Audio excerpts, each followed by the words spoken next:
Study IQ IAS, आपका selection हमारा mission. नमस्कार दोस्तों, स्टडी IQ देख रहे हैं आप और मैं हूं वरुण जौहरी। जय हिंद जय भारत। 27 फरवरी साल 2000 का दिन था जब राजौरी के अंदर अशोक लिस्टिंग पोस्ट पर हमारी भारतीय सेना की टुकड़ी तैनात थी और लगातार उनके ऊपर पाकिस्तान की तरफ से, पाकिस्तानी फ़ौज की तरफ से हैवी मोर्टार शेलिंग जो थी वो हो रही थी। लगातार ये जो लड़ाई दोनों तरफ से जारी थी, एक दूसरे का मुकाबला कर रहे थे। ये जो पोस्ट थी हमारी अशोक लिस्टिंग पोस्ट, तीन तरफ से पाकिस्तानी फ़ौज से, पाकिस्तानी पोस्ट से घिरी हुई थी और इसकी वजह से यहाँ पे तैनात जो सोल्जर्स थे उनको बहुत ज़्यादा एक्टिव रहना पड़ता था सारा समय। लेकिन इसी मोर्टार शेलिंग के दौरान पाकिस्तान ने एक घिनौनी चाल चली। ये चाल कुछ इस तरह की थी कि पाकिस्तान ने अपने वेल ट्रेंड 25 आतंकवादियों को, हुजी के 25 आतंकवादियों को SSG की यूनिफॉर्म पहनाकर, स्पेशल सर्विसेज ग्रुप पाकिस्तान का, उसकी यूनिफॉर्म पहनाकर इन्फिल्ट्रेट कराया। ये दाखिल होते हैं और दाखिल होने के बाद में जो बंकर्स थे अशोक लिस्टिंग पोस्ट पर हमारी भारतीय फ़ौज के, उसके अंदर घुसना शुरू कर देते हैं। घुसते ही इन लोगों ने जितने भी जवान हमारे वहाँ मौजूद थे इंडियन आर्मी के, उनके ऊपर ताबड़तोड़ फायरिंग करना शुरू कर दी। और सबसे पहले जो ड्यूटी पर गार्ड थे 17 मराठा लाइट इन्फेंट्री के, जिनका नाम था सिपाही बाहू साहेब मारुति तालेकर, बाहू साहेब मारुति तालेकर के ऊपर सबसे पहला हमला हुआ। इन 25 आतंकियों को जो SSG की यूनिफॉर्म पहनकर घुसे थे, इनका एक लीडर था जिसका नाम था इलियास। इस नाम को आगे जाके आप लोग समझ जाएंगे कि आखिर हम किसकी बात कर रहे हैं। इनका ये जो लीडर था, इसने क्या किया कि जो मारुति तालेकर थे उनको गोली तो मारी, लेकिन उनका सर धड़ से अलग कर दिया, उनका थ्रोट स्लिट कर दिया। और इस सिर को, इसके बाद यहाँ पे जो ये हमला इन लोगों ने किया है, करीबन हमारे 7 जवान वीरगति को प्राप्त हुए। तालेकर के सिर को लेकर POK पर क्रॉस करके पाकिस्तान पहुंच जाते हैं। पाकिस्तान पहुंचने के बाद वहां पे ट्रॉफी की तरह जनता के सामने इन 25 आतंकवादियों ने पाकिस्तानी फ़ौज को ये सर दिखाया, पाकिस्तान के आवाम को ये सर दिखाया। उसके बाद इसकी तस्वीरें जो थीं वो पाकिस्तानी अखबारों में भी उस समय पर छपी थीं। ये लोग सिर्फ यहीं तक नहीं रुके। इलियास ने ये सिर जो था वो जनरल परवेज़ मुशर्रफ को इनाम दिया और उसके बदले उसे परवेज़ मुशर्रफ के द्वारा 1 लाख रुपया दिया गया था। ये आदमी जिसकी हम बात कर रहे हैं, इलियास, यही था इलियास कश्मीरी, जिसको एक समय पर मोस्ट डेंजरस मैन कहा जाता था, मोस्ट डेंजरस टेररिस्ट कहा जाता था। और ओसामा बिन लादेन के बाद अगला नंबर जो खौफनाक दरिंदों में आता था वो इसी का आता था। तो ये था इलियास कश्मीरी। आज इसी के बारे में आपको बताने वाले हैं पूरी कहानी। शुरुआत करते हैं आज के इस एपिसोड की। तो मोहम्मद इलियास कश्मीरी का जन्म 1964 10 फरवरी को हुआ था बिम्बर डिस्ट्रिक्ट में सहमानी वैली POK के अंदर। ये जो आतंकवादी था फिज़िकली बहुत ज़्यादा इसको देखा जाता था कि स्ट्रॉन्ग था, क्योंकि 6 फीट करीबन की हाइट, 100 किलो करीबन का वज़न और बहुत ही खूंखार, देखने में भी बहुत ही शातिर इस तरह का लगता था। शुरुआत में इसने अपनी जो पढ़ाई थी वो कश्मीरी ने इस्लामाबाद के अंदर अल्लामा इकबाल ओपन यूनिवर्सिटी जो है वहाँ से कम्युनिकेशंस में पढ़ाई करना शुरू की। लेकिन फिर उसके बाद जिहादी मानसिकता जो थी और जिहादी लोग जो इसके साथ जुड़ते गए, आतंकवादी इसके साथ जुड़ते गए धीरे धीरे कॉलेज के समय से ही, उसके बाद इसने उन जिहादी एक्टिविटीज़ में इन्वॉल्व होना शुरू कर दिया और अपनी पढ़ाई छोड़ दी। पढ़ाई छोड़ने के बाद ये बताया जाता है कराची के अंदर जो जामिया उलूम उल इस्लामिया मदरसा है, जो कि बहुत उस समय पर फेमस भी था लगातार में, क्योंकि वहाँ से कई सारे जो आतंकवादी थे, इस्लामिस्ट मिलिटेंट थे, वो सब यहाँ से निकलते थे, उनको यहाँ प्रोड्यूस किया जाता था एक तरह से। वहीं पर इसने अपना काम जो है आगे का वो शुरू कर दिया। और यही समय था जब ये Pakistan ISI, Pakistan military establishment की निगाहों में आया, उनकी नज़रों में आया। और उसके बाद ही यहीं से ये SSG जो स्पेशल सर्विसेज ग्रुप है पाकिस्तान का, उसके अंदर भी शामिल हो चुका था। अब ये वही समय था जब 1980s में सोवियत वॉर अफ़गानिस्तान में चल रही थी। इधर ओसामा बिन लादेन इसी समय पर एक्टिव हुआ। उसने अपना करोड़ों रुपया इन अफ़गान मुजाहिदीनों को ट्रेन करने के लिए लगाया, पाकिस्तान के ISI को दिया, वहाँ के आतंकी संगठनों को दिया। CIA का भी यहाँ पे डायरेक्ट इन्वॉल्वमेंट था। CIA, ओसामा और पाकिस्तान के ISI एक साथ मिलकर काम कर रहे थे। इन अफ़गान मुजाहिदीनों को ट्रेन किया जाता था। यहीं पर पाकिस्तान की तरफ से मीरान शाह के अंदर कश्मीरी को भेजा जाता है माइन वॉरफेयर के अंदर ट्रेनिंग देने के लिए इन अफ़गान मुजाहिदीनों को। इसने यहाँ ट्रेनिंग देना शुरू की। लेकिन इस फाइट के पूरे दौरान एक बार गोलीबारी हुई और उसमें कश्मीरी की एक आँख और उसकी इंडेक्स फिंगर ख़त्म हो जाती है। एक आँख उसकी चली गई और इंडेक्स फिंगर कट चुकी थी। यहाँ से ये जो उसका एक स्कार था उसके बॉडी के ऊपर, एक आँख नहीं थी, और यह उसकी आइडेंटिटी बन गया। आगे उसका कई बार जब लिखा जाता था उसके वारंट्स में, उसको most wanted, globally wanted terrorist घोषित करके, तो वहाँ पे बताया जाता था कि उसकी एक आंख नहीं है और इंडेक्स फिंगर नहीं है। तो ये था इलियास कश्मीरी। यहाँ पे भी इसका लगातार इन्वॉल्वमेंट रहा। लेकिन इस दौरान एक और बड़ी चीज़ हुई थी। ये क्या था कि 1980 में ही पाकिस्तान ने हुजी को बनाया था। हुजी मतलब हरकत उल जिहाद अल इस्लामी। ये ऐसा आतंकी संगठन था जो पाकिस्तान के कराची से बनाया गया। 3 मदरसे के पढ़े हुए ऐसे आतंकी थे जिन्होंने इसको बनाया था, इस संगठन को। उसके बाद कश्मीरी जो है इसको हुजी के साथ कनेक्ट कर दिया पाकिस्तान ने, क्योंकि अफ़गानिस्तान वॉर जो ख़त्म हुई, यूएस वापस गया, उसामा बिन लादेन बाद में यूएस के ऊपर ही उसने जिहाद का ऐलान कर दिया था। अफ़गानिस्तान वॉर के बाद कश्मीरी को पाकिस्तान ने अपना एसेट बना लिया। किस तरह से एसेट बनाया कि हुजी के अंदर उसको 1991 में हुजी का चीफ बनाया गया, चीफ कमांडर जम्मू कश्मीर के अंदर। जम्मू कश्मीर रीजन में इसका जब चीफ बनाया तो यहाँ पे उसकी एक यूनिट हुआ करती थी जो बहुत ही ज़्यादा आगे जाके पॉपुलर हुई इन आतंकवादियों के अंदर। इसमें आने के लिए कई सारे मुजाहिदीन, कई सारे आतंकी ऐसे थे जो टेस्ट दिया करते थे, कंपटीशन रहा करता था उनके अंदर। ये थी कश्मीरी की हरकत उल जिहाद ब्रिगेड 111, और इसको एक और इसका नाम था ब्रिगेड 313। तो ये 2 इस तरह के नाम की इसकी ब्रिगेड थी जिनका एक कमांडर चीफ था जम्मू कश्मीर रीजन के अंदर लगातार, क्योंकि जो मिलिटेंसी थी, जो इन्फिल्ट्रेशन था, इंसर्जेंसी थी, वो अपने पीक पर बिल्कुल आ चुकी थी। 1991 की हम बात कर रहे हैं। तो यहीं पर कश्मीरी का बहुत ज़्यादा इन्वॉल्वमेंट जो था वो भारत के अंदर, भारत के विरोध में लगातार देखा गया। इसने अपनी इस तरह की एक रेपुटेशन बना ली थी कि जो भी ऑपरेशंस करता था, जो इसके आतंकवादी होते थे, ये हाईली रूथलेस था, किसी को भी मारने से पहले सोचता नहीं था, और बहुत ही स्किल्ड कमांडर्स जो थे उनको भेजता था, क्योंकि ये पहले भी एसएसजी के साथ पाकिस्तान की काम कर चुका था, आईएसआई के साथ क्लोजली काम कर चुका था। इसने पीओके के कोटली में अपना एक ट्रेनिंग बेस बनाया और वहीं पर सारे आतंकवादियों को ट्रेनिंग देता था, उसके बाद कश्मीर वैली में दाखिल कराता था। ये सारी चीज़ें इसकी चलती हैं।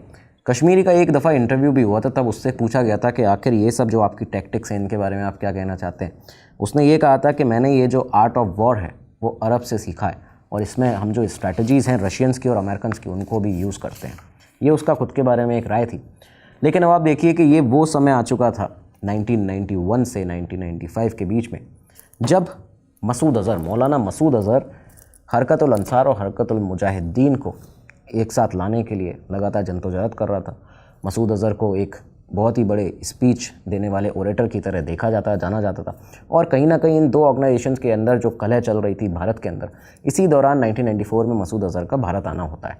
वो भारत आया, पहली दफ़ा भारत आया था, पहली दफ़ा उसे पकड़ लिया जाता है। इसके बारे में भी हमने एक डिटेल एपिसोड आपके लिए किया है।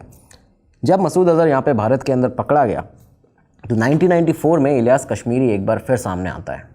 इलियास कश्मीरी ने क्या किया कि उसने उमर सईद शेख के साथ, उमर सईद शेख वही जो कि बाद में डैनियल पर्ल का किडनैपर भी बना, एक बहुत बड़ा आतंकवादी, उसके बारे में भी हमने आपको बताया हुआ है। उमर सईद शेख जो है उसके साथ में इसने एक ऑपरेशन प्लान किया। इस ऑपरेशन का नाम था अल हदीद। अल हदीद के ऑपरेशन के तहत ये लोग क्या करने वाले थे कि इन्होंने दिल्ली से 4 वेस्टर्न टूरिस्ट की किडनैपिंग की। अब ये सारी किडनैपिंग जो थी ये उमर सईद शेख ने की थी, लेकिन इसका पूरा मास्टरमाइंड इलियास कश्मीरी था। उसी ने इस पूरे प्लॉट को बनाया था। 4 वेस्टर्न टूरिस्ट को किडनैप किया, एक उसमें अमेरिकन भी था। उनको सहारनपुर ले जाते हैं, वहाँ पे अपने एक सेफ हाउस में रखा जाता है। लेकिन फाइनली यूपी एसटीएफ ने, दिल्ली पुलिस ने यहाँ पे रेड की और फाइनली उनको छुड़ा लिया जाता है। ये जो वेस्टर्न टूरिस्ट थे, यहाँ पे ये जो पूरा ओवरऑल ऑपरेशन था अल हदीद किया गया था, ये इसलिए किया गया था क्योंकि ये इनका टारगेट था कि हम मौलाना मसूद अज़हर को छुड़ाना चाहते हैं भारत की जेल से। इस वजह से ये ऑपरेशन इन्होंने प्लान किया था। उसका मास्टरमाइंड था इलियास कश्मीरी। खैर, पुलिस की जब रेड हुई तो सईद जो था, उमर सईद शेख, उसको तो पकड़ लिया गया, गोली लगी उसको, वो पकड़ा गया। लेकिन इलियास कश्मीरी यहाँ से भाग निकला। भागने के बाद एक बार फिर से इसने प्लान बनाना शुरू किया और एक बार फिर से पहले पाकिस्तान जाता है, फिर वापस इन्फिल्ट्रेट करके जम्मू कश्मीर में घुसता है, दाखिल होता है। यहाँ से अब इस बार क्या था कि मिड 90s के यानी 94 के बाद 95 के आसपास की ये बात बताई जाती है, जब ये यहाँ पूंछ एरिया में था, कश्मीर के अंदर पूंछ में था इलियास कश्मीरी अपने एक और साथी के साथ, और दूसरा एक प्लान बनाने की फिराक में ये लोग लगातार लगे हुए थे। ये जो साथी था इसका नाम था नसरुल्लाह मंसूर लंगरियाल। ये दोनों पूंछ एरिया में जब घूम रहे थे, अचानक से एक चेक पॉइंट पर इंडियन आर्मी ने इन लोगों को नोटिस किया। उसके बाद इनसे पूछताछ की जाती है। पता चलता है कि ये और कोई नहीं, इलियास कश्मीरी और लंगरियाल हैं। दोनों को गिरफ्तार कर लिया जाता है। 2 साल करीबन ये भारत में कश्मीर के अंदर जेल में रहा इलियास कश्मीरी। लेकिन उसके बाद सडनली एक दिन ये देखा गया, और ये जो एस्केप है इसके बारे में कहा जाता है कि कुछ अंदर के भी कई सारे ऐसे लोग थे, कुछ भ्रष्ट करप्ट ऐसे लोग थे, जेल स्टाफ के भी, जो इसमें शामिल थे। कुछ ऐसे लोग थे जो टेररिस्ट सिंपैथाइजर्स थे वो भी इसमें शामिल थे।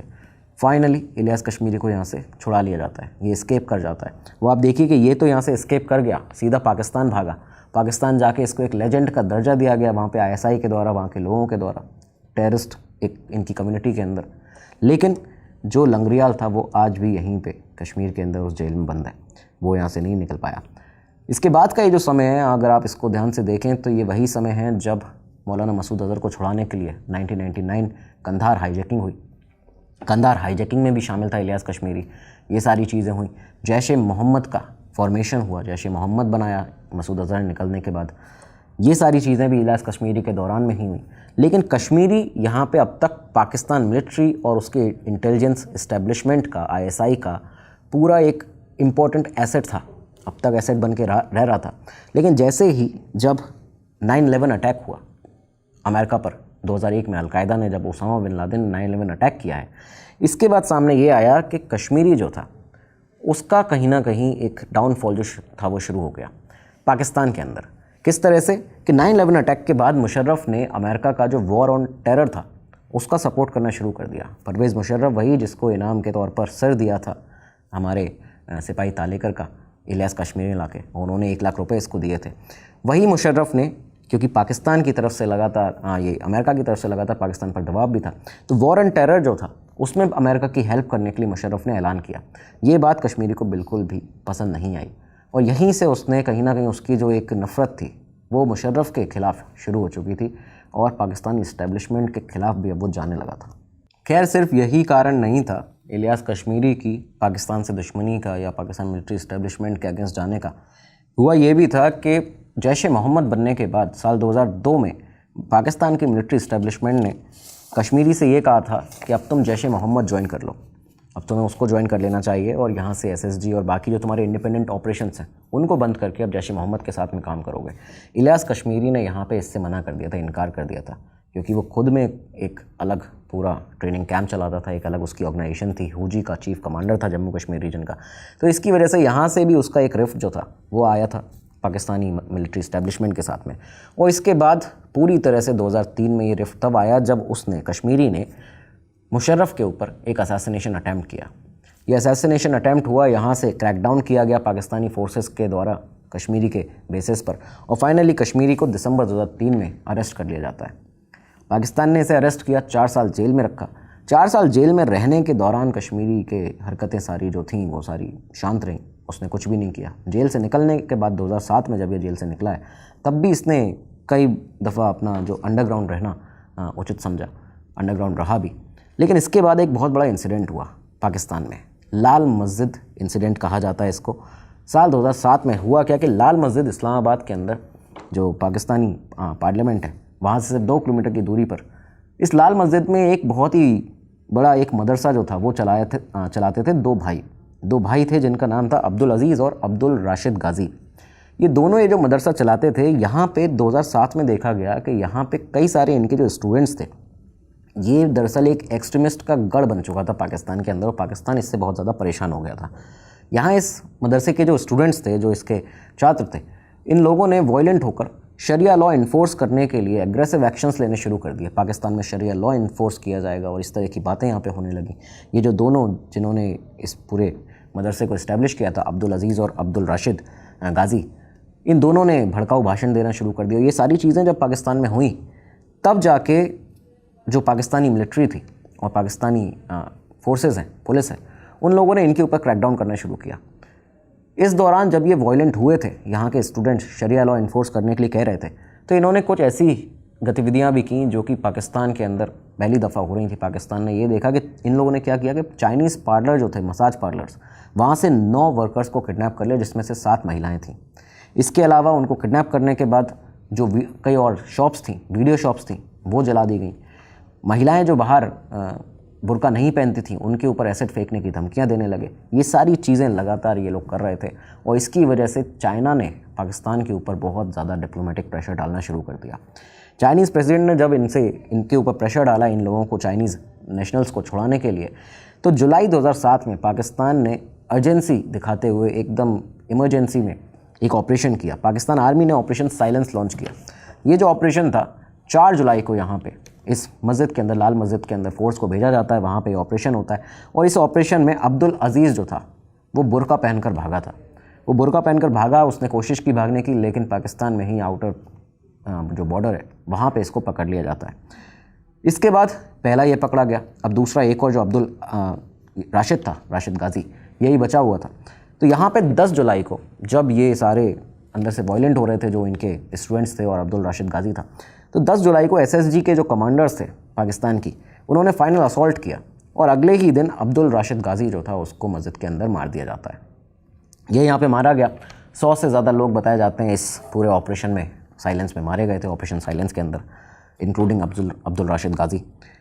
इस ऑपरेशन ने जो इलियास कश्मीरी था, क्योंकि अब वो यहाँ से बाहर तो निकल गया था जेल से, लेकिन अंडरग्राउंड अपनी जो ज़िंदगी थी वो बिता रहा था, वो नई प्लानिंग कर रहा था किस तरह से भारत के ऊपर इंटरनेशनल अटैक किए जाएँ, अलग अलग देशों के ऊपर, पाकिस्तान में कैसे अटैक किए जाएँ, ये सब चीज़ें वो सोच रहा था। बहुत ही ख़तरनाक मानसिकता का आदमी था।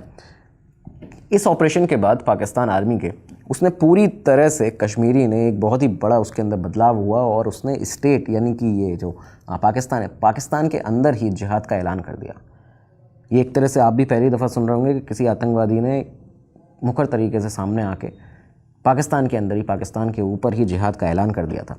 लाल मस्जिद का दरअसल जो इंसिडेंट है उसके बारे में काफ़ी सारे लोग कहते हैं कि कई जो बड़े एनालिस्ट हैं वो भी इसको बताते हैं कि पाकिस्तान के जो मिलिटेंट ग्रुप्स थे उनके लिए एक टर्निंग पॉइंट था, क्योंकि तब उन्होंने स्टेट के ख़िलाफ़ ही अपना जिहाद जो था उसको डिक्लेयर कर दिया था, पाकिस्तान के ख़िलाफ़ ही जिहाद अपना डिक्लेयर कर दिया था। कश्मीरी जो था, जो पहले पाकिस्तान का बहुत ही इंपॉर्टेंट एसेट हुआ करता था, हिंदुस्तान के ऊपर, भारत के ऊपर लगातार अटैक करने के लिए, कश्मीर के अंदर अटैक करने के लिए पाकिस्तान इसका यूज़ करता था, लेकिन अब वो दुश्मन बन चुका था पाकिस्तान का खुद। इसके बाद उसने सीधा अलकायदा को ज्वाइन किया। यहाँ से वो ग्लोबल टेररिस्ट बन चुका था, यहाँ से उसका इंटरनेशनल एक आतंकी बनने का सफ़र जो था वो शुरू हो गया था। इलियास कश्मीरी ने अलकायदा को ज्वाइन किया और अलकायदा को ज्वाइन करने के बाद 2008 में, 8 से इसने लगातार पाकिस्तान के ऊपर अटैक करने शुरू किए। सबसे पहले 2008 में जनरल अमीर फैज़ल अलवी जो थे उनका असैसिनेशन किया। 2009 में लाहौर के ISI के हेडक्वार्टर के ऊपर, ऑफिस के ऊपर अटैक किया। रावलपिंडी में आर्मी जो GHQ है, हेडक्वार्टर है, वहाँ पे हमला किया। ये सारे अटैक ये पाकिस्तान के ऊपर करता गया और इंटरनेशनली उसका नाम जो था अब वो सुर्खियाँ बटोर रहा था लगातार, अलकायदा का एक बहुत ही बड़ा लीडर बनने लगा था। दोस्तों आगे आपको इस एपिसोड में बताएं कि कैसे कश्मीरी ने सिर्फ पाकिस्तान पर नहीं, भारत पे भी अब तक का सबसे बड़ा हमला किया। इसके पहले एक ज़रूरी अनाउंसमेंट आपके लिए, अगर आप लोग जो वीडियो देख रहे हैं UPSC CSE की तैयारी करना चाहते हैं, आपका सपना इस एग्ज़ाम को क्रैक करना, IAS IPS ऑफिसर बन के देश की प्रगति उन्नति में अपना योगदान देना, स्टडी IQ हमेशा से आपकी इस तैयारी को, जर्नी को आसान और मजबूत बनाता हुआ है। हमारी शुभकामनाएं हमेशा आपके साथ में हैं और हमारे कोर्सेज आपके लिए हमेशा अवेलेबल हैं। स्क्रीन पर जो आपको क्लासेस दिख रही हैं, लेटेस्ट बैचेज हैं, जल्दी ही ज्वाइन कर लीजिए। बेस्ट फैकल्टीज़ के साथ आपको यहाँ पढ़ने का मौका मिलता है। कैसे ज्वाइन करेंगे? इसी वीडियो के नीचे डिस्क्रिप्शन बॉक्स में जाइए, एक लिंक मिल जाएगा, वहाँ पर क्लिक करिए। उस लिंक पर क्लिक करने के बाद जो आपको प्राइस दिख रहा है, सबसे बड़ा डिस्काउंट आपको उस पर मिलता है अगर आप VJ लाइव कोड लगाते हैं। ये आपका कोड है, इसे याद रखिएगा। VJ लाइव कोड लगाते ही अपनी तैयारी को मजबूत, आसान तो बनाते ही हैं, हमारी शुभकामनाएं भी आपको मिलती हैं। तो जल्दी से अपना कोर्स परचेज़ कीजिए, अपनी तैयारी को मजबूत बनाइए। अब आगे बढ़ते हैं अपने एपिसोड में। तो इलियास कश्मीरी अलकायदा के साथ में अपने बॉन्ड को स्ट्रॉन्ग करता गया। ओसामा बिन लादेन के साथ में जो उसका एक रिश्ता था वो बहुत ज़्यादा मजबूत हो रहा था, क्योंकि लगातार वो जिहाद का ऐलान करता था, अटैक करता था यहाँ दुनिया भर में, पाकिस्तान पे, भारत में, ये सब चीज़ें चल रही थी। कश्मीरी से एक दफ़ा उसके इंटरव्यू में जब पूछा भी गया था कि अलकायदा को आखिर क्यों ज्वाइन किया, उसका कहना था कि हम दोनों ही, यानी कश्मीरी काहूजी और अलकायदा, हम दोनों ही सेम टायरेंट के विक्टिम्स हैं। अमेरिका जो है वो मुस्लिम, पूरे एंटायर मुस्लिम वर्ल्ड के लिए बहुत ही बड़ा नासूर बना हुआ है और इसलिए ओसामा बिन लादेन के साथ हम एग्री करते हैं। ये उसके शब्द थे, ये उसने कहा था यहाँ से। खैर आपको बता दें, कश्मीरी जो था, जो एक समय पर इसको पाकिस्तान से निकाला गया, पाकिस्तान का एक तरह से दुश्मन बन गया, अलकायदा की जो ब्रिगेड 313 थी उसको अब लीड करने लगा था। और ये जो ब्रिगेड 313 थी, ये पाकिस्तान के कई सारे जो लाल मस्जिद इंसिडेंट के बाद अलग हुए हैं, एक तरह से पाकिस्तान के विरोध में उस समय पर चले गए थे, ये सारे जो आतंकी संगठन थे उन सब का एक मर्जर था जो अलकायदा के साथ में काम करता था। इसमें हरकत उल जिहाद अल इस्लामी यानी हूजी, लश्कर-ए-जंगवी, LET का नाम भी सामने आता है और जैश ए मोहम्मद का नाम भी बताया जाता है। इसके अलावा कई और अलग पाकिस्तानी टेरर ग्रुप्स थे जिनका एक मर्जर हुआ, ब्रिगेड 313 बनाया और उसका लीडर था इलियास कश्मीरी। ये जो ब्रिगेड थी 313, इसने इलियास कश्मीरी की लीडरशिप में कई सारे पाकिस्तानी मिलिट्री इस्टेब्लिशमेंट के और ISI के जो सीनियर ऑफिसर्स होते थे जो पाकिस्तान से नाखुश रहते थे उनको भी रिक्रूट करना शुरू किया था। इस तरह की भी एक ऑपरेशन जो थे वो ये चला रहा था और मल्टीपल असैसिनेशन अटैम्प्ट्स इन लोगों ने ट्राई किए परवेज़ मुशर्रफ के ऊपर और प्राइम मिनिस्टर गिलानी के ऊपर। तो ये सारी चीज़ें लगातार चल रही थी, लेकिन ये सिर्फ पाकिस्तान के ऊपर अटैक नहीं कर रहा था कश्मीरी। इलियास कश्मीरी का आपको बता दें, भारत के ऊपर भी उसने एक बहुत बड़ा हमला किया। 2008 मुंबई अटैक। मुंबई अटैक के बारे में बताया जाता है कि आपको याद होगा, डेविड कोलमन हेडली, एक पाकिस्तानी अमेरिकन टेररिस्ट जिसने पूरी रैकी की थी मुंबई की, जाके लश्कर तैयबा को सारी चीज़ें बताता था। वो जिस हैंडलर को, जिसको अपने चीफ को सारी चीज़ें बताता था, वही था इलियास कश्मीरी। इलियास कश्मीरी के पास लगातार इसने जाके लश्कर तैयबा की और जो चीफ लीडरशिप थी उनके साथ में मिलकर डेविड कोलमन हेडली ने एक टिप दी है। और उसके बाद में ये जो वॉइस टेप सामने आए थे इस अटैक के बाद, मुंबई अटैक के बाद में, उन वॉइस टेप्स में डेविड कोलमन हेडली को जब वो सुनाए गए, जब वो पकड़ा गया है बाद में US के अंदर, जब उसको ये सुनाए गए तब उसने रिकॉग्नाइज़ किया था इस आवाज़ को, वो जो आवाज़ लगातार आ रही है। उसने कहा कि ये आवाज़ जो है कराची के कंट्रोल रूम से बैठकर, लश्कर तैयबा के कंट्रोल रूम से बैठकर ये जो शख्स है वो इलियास कश्मीरी है।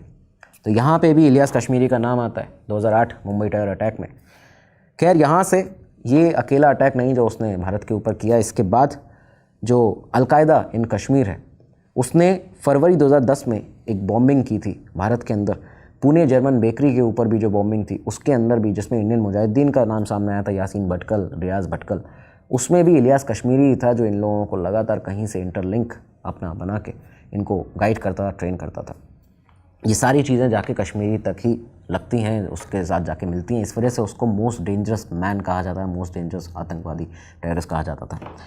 कश्मीरी ने डेविड कोलमन हेडली को, इसके बाद जब ये 2008 मुंबई टेरर अटैक हुए थे, हेडली यहाँ से भाग गया था, यहाँ पे उसने अब अगला एक और अटैक करने का प्लान किया था डेविड कोलमन हेडली के साथ, और सेम इसी पैटर्न पर। और इसका आइडिया भी कश्मीरी ने ही दिया था। दरअसल ये अटैक ये करने वाले थे कोपेनहेगन में एक न्यूज़पेपर के ऊपर, ज़ाइलैंड पोस्टन न्यूज़पेपर। उन्होंने किया गया था कि एक दानिश न्यूज़पेपर था ज़ाइलैंड पोस्टन, उन्होंने प्रॉफिट मोहम्मद का एक कार्टून छापा था, उसको पब्लिश किया था। और इसके वजह से हेडली को ये टास्क दिया गया इलियास कश्मीरी के द्वारा कि एक डिटेल कन्वर्सेशन हुई, इनकी मीटिंग हुई, और वहाँ पे जो तहव्वुर राणा, जिसको अभी हमने एक्सट्राडिशन करके भारत वापस लाए हैं, वो भी इसमें पूरे प्लॉट में शामिल था। राणा और हेडली के ऊपर तो एक डिटेल एपिसोड आपके लिए हम बता ही चुके हैं, उसमें आपको ये पूरा ऑपरेशन बताया इनका, किस तरह से इन्होंने प्लान किया था, कैसे पकड़े गए। तो यहाँ पे भी इलियास कश्मीरी ही था जिसने पूरा एक अटैक प्लॉट प्लान किया, डेविड कोलमन हेडली को उसमें शामिल किया, तहव्वुर राणा को शामिल किया।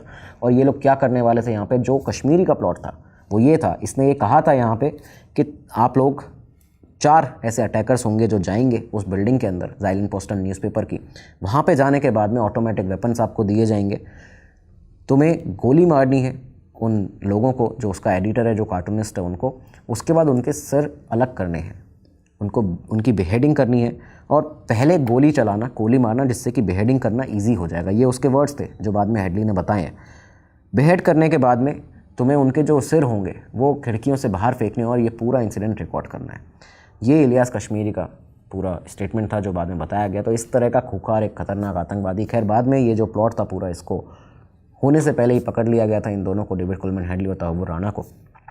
इस समय पर आपको ये बता दें, ये जो समय चल रहा है 2009 की ये बात है, इस समय US लगातार ओसामा के पीछे था। 9/11 अटैक 2001 में हुआ था, उसके बाद से ही अमेरिका जो था ओसामा को पकड़ने की कोशिश कर रहा था, उसके कोरियर्स को देख रहा था किस तरह से ओसामा तक पहुंचा जा सकता है। ये वो समय था लगातार जब US की कोशिशें हर तरफ चल रही थी, अफ़गानिस्तान में भी चल रही थी, पाकिस्तान में भी चल रही थी। अफ़गानिस्तान में आपको याद होगा कैंप चैपमैन बनाया था अमेरिका की CIA ने, US ने। CIA का जो कैंप चैपमैन था, एक बहुत बड़ा बेस कैंप जहाँ से वो लोग रेकी करते थे अबू अल-कुवैती की, ओसामा बिन लादेन की। तो यहाँ पे इस कैंप के अंदर 2009 दिसंबर में एक बहुत बड़ा अटैक हुआ था, एक सुसाइड बॉम्बिंग अटैक था, जिसमें ये पूरा कैंप जो था वो नेस्तनाबूद, तबाह हो चुका था, ख़त्म हो चुका था।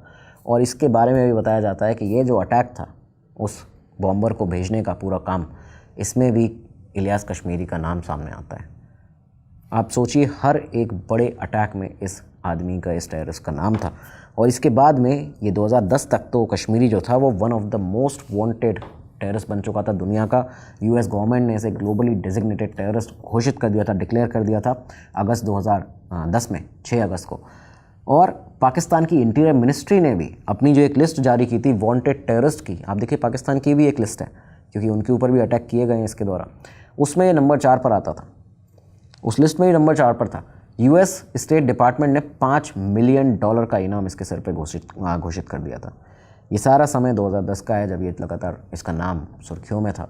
पूरी दुनिया भर में इसकी चर्चा होती थी कि एक दूसरा ओसामा कहा जाता था इसको, क्योंकि ओसामा तो अभी तक पकड़ में आ ही नहीं रहा है, एक और दूसरा ओसामा सामने आने लगा है। तो ये इलियास कश्मीरी को इस तरह से देखा जाता था। लेकिन ये सारी चीज़ें थी, इसका हर एक अटैक में नाम सामने आता था, सभी बड़े बड़े आतंकी को ये कंट्रोल करता था। लेकिन अब होता है operation Neptune Spear. Operation Neptune Spear अगले ही साल 2 मई 2011 जब यूएस की जो नेवी सील्स हैं उन्होंने एबटाबाद कंपाउंड में एक रेड की और उस रेड में ओसामा बिन लादेन का काम तमाम हो जाता है, उसको ख़त्म कर दिया जाता है। ओसामा का ख़त्म होना अलकायदा के लिए एक बहुत ही बड़ा ब्लो पॉइंट था, उनको एक बहुत बड़ा झटका लगा था। लेकिन इसके बाद में आपको ये बताएं कि ये जो इलियास कश्मीरी था इसे अब दूसरा ओसामा मानने लगे थे अलकायदा के अंदर, और ये बन भी सकता था अगर इसका नंबर नहीं लगा होता अगला। अब इसका अगला नंबर कैसे आया, कैसे इसको टारगेट किया गया, ये आपको बताते हैं। तो अब ओसामा को मारा गया है मई 2011, कहाँ? पाकिस्तान के एबटाबाद में। पाकिस्तान हमेशा से मना करता आ रहा था कि ओसामा हमारे यहाँ नहीं है, हम आतंकियों को स्पॉन्सर नहीं करते। यूएस जो था बहुत ही ज़्यादा मशक्क़त मेहनत कर चुका था, पहले अफ़गानिस्तान में ढूंढता रहा 7-8 साल, वहाँ उसको नहीं मिला ओसामा, और फाइनली मिला कहाँ? पाकिस्तान में ही। तो यूएस जो था वो पाकिस्तान से बहुत ही ज़्यादा नाखुश था। यहीं से ये सामने आता है कि यूएस ने अपने 5 हाई वैल्यू टारगेट्स की एक लिस्ट जो थी वो दी पाकिस्तान को और कहा कि अब तुम इसमें मदद करोगे। पाकिस्तान की ISI ने यहीं से मदद करनी शुरू की थी CIA की। यहाँ से उन्होंने जो अपनी ह्यूमन इंटेलिजेंस है एक तरह से सिर्फ उसकी मदद यहाँ CIA को दी, और उस 5 टारगेट की जो लिस्ट थी उसमें सबसे पहला नाम जानते हैं किसका था? इलियास कश्मीरी का। CIA US अपना सबसे बड़ा दुश्मन अब ओसामा के बाद मानता था इलियास कश्मीरी को। पहला नाम इलियास कश्मीरी का था, और इसके बाद ही कश्मीरी को पकड़ने का जो मिशन था वो शुरू होता है। CIA ने अपनी इलेक्ट्रॉनिक सर्विलांस का लगातार वो जारी था, उनका सहारा लिया उसका। ओसामा क्योंकि मई में ही, मई 11 में ख़त्म हुआ है, 2 मई को ख़त्म हुआ है ओसामा, और इसके बाद में मई में ही लगातार जो इंटेंस इलेक्ट्रॉनिक सर्विलांस है वो शुरू कर दिया CIA ने। दूसरी तरफ ISI के जो ग्राउंड वर्कर्स थे, जो उसके ह्यूमन इंटेलिजेंस के लोग थे, वो लगातार इनको उसके कश्मीरी के हर मूवमेंट की इनपुट देते थे, उसकी खबर देते थे। जून के शुरुआती कुछ दिनों में, 2011 जून के शुरुआती कुछ दिनों में फाइनल हंट जो था वो शुरू होता है। कैसे? कश्मीरी जो था वो साउथ वजीरिस्तान से नॉर्थ वजीरिस्तान मूव कर रहा था। उसका ये जो वजीरिस्तान, नॉर्थ वजीरिस्तान में जाना हो रहा था वो इसलिए हो रहा था क्योंकि कुछ रूमर्स थे कि पाकिस्तान की मिलिट्री बहुत ही ज़्यादा ऑफेंसिव होने वाली है अब। और करीबन 23 मई 24 मई 2011 का वो दिन बताया जाता है जब खैबर पख्तूनख्वा से वाना साउथ वजीरिस्तान आ चुका था इलियास कश्मीरी। ये भागते हुए यहाँ से वहाँ अपनी पोजीशंस दरअसल चेंज कर रहा था। यूएस इंटेलिजेंस एजेंसीज जो थी एग्जैक्ट लोकेशन उसकी ट्रेस करना चाह ही रही थी, और इसी दौरान में उसके सैटेलाइट फ़ोन्स के द्वारा, उसके बाकी अदर ह्यूमन इंटेलिजेंस के द्वारा इलियास कश्मीरी की लोकेशन जो थी वो यूएस की इंटेलिजेंस एजेंसी CIA को मिल जाती है। ये लोकेशन जो थी वो थी ग्वाख्वा रीजन के अंदर, साउथ वजीरिस्तान में। ये जो ग्वाख्वा रीजन था, यहाँ पे जब उसका एक हाइड आउट इन लोगों को पता चला तो ये तारीख थी 3 जून 2011। आप देखिए कि 2 मई 2011 को ओसामा को मारा, 1 महीने के बाद, एग्जैक्ट ऑलमोस्ट 1 महीना 1 दिन, 3 जून 2011 को एक ऑपरेशन प्लान किया जाता है यूएस के द्वारा, अमेरिका के द्वारा।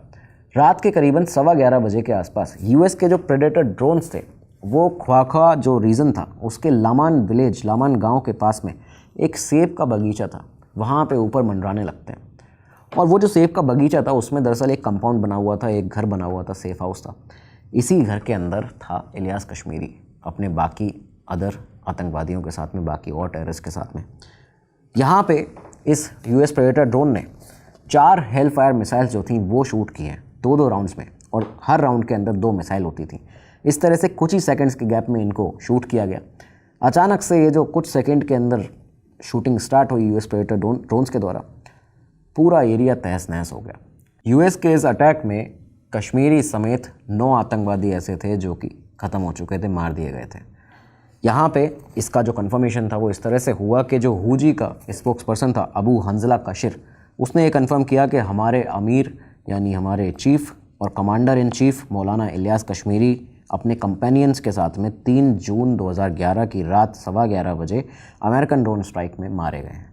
ये उसने यहाँ से बताया। मुल्ला नज़ीर ने भी इसके बाद, उनके जो स्पोक्स पर्सन थे तालिबान के, उन्होंने भी इसके बारे में कंफर्मेशन दिया था।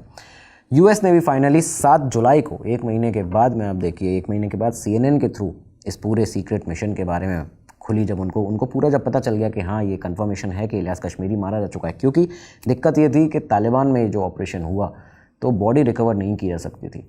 पाकिस्तान की ISI भी इसमें कुछ नहीं कर पा रही थी, तो बॉडी यहाँ से रिकवर नहीं हुई, फोटोग्राफिक एविडेंस नहीं मिले। लेकिन फाइनली 1 महीने के बाद में ये कंफर्म हुआ। यूएस ने भी CNN के माध्यम से ये सामने आके बताया कि कश्मीरी मारा जा चुका है, इलियास कश्मीरी को ख़त्म कर दिया गया है। बॉडी रिकवर नहीं हो पाई, उसको करना मुश्किल था, लेकिन फाइनली आखिर में ये जो अलकायदा का स्पोक्स पर्सन था उस्ताद अहमद फ़ारूक, उसने भी एक रैली के दौरान में, एक सभा के दौरान में इलियास कश्मीरी का जिक्र किया था बाकी मारे गए टेररिस्ट आतंकवादियों के साथ में। तो यहाँ से ये पूरी कंफर्मेशन हुई। यूएस स्टेट डिपार्टमेंट ने जो उनका रिवॉर्ड फॉर जस्टिस प्रोग्राम है उसमें जिसमें $5 मिलियन का इनाम रखा गया था कश्मीरी के ऊपर, उस लिस्ट में से उसका नाम हटाया और इसी के साथ कश्मीरी की मौत जो थी वो फाइनली कंफर्म हुई। इलियास कश्मीरी का चैप्टर ख़त्म हुआ, जिसको वर्ल्ड का मोस्ट डेंजरस आतंकवादी कहा जाता था। तो दोस्तों, आप मिलेंगे अगले एपिसोड में एक नए केस के साथ, एक नई कहानी के साथ में। आपकी जो भी रिक्वेस्ट है वो भी आप कमेंट बॉक्स में दीजिए, जल्दी ही उन पर वीडियो बनाए जाएंगे, बिल्कुल लाएंगे उन पर वीडियो। और इसी के साथ इस स्पेसिफिक टॉपिक के बारे में आज के अगर आपको और भी कोई जानकारी है आप कमेंट बॉक्स में दे सकते हैं, बता सकते हैं, जिससे कि जानकारी का आदान प्रदान आपके हमारे बीच में चलेगा, इन्फॉर्मेशन का आदान प्रदान आपके हमारे बीच में होगा। अब मिलेंगे अगले एपिसोड में, तब तक के लिए दीजिए इजाज़त। नमस्कार, धन्यवाद, जय हिंद, जय भारत। स्टडी IQ IAS, आपका सिलेक्शन हमारा मिशन।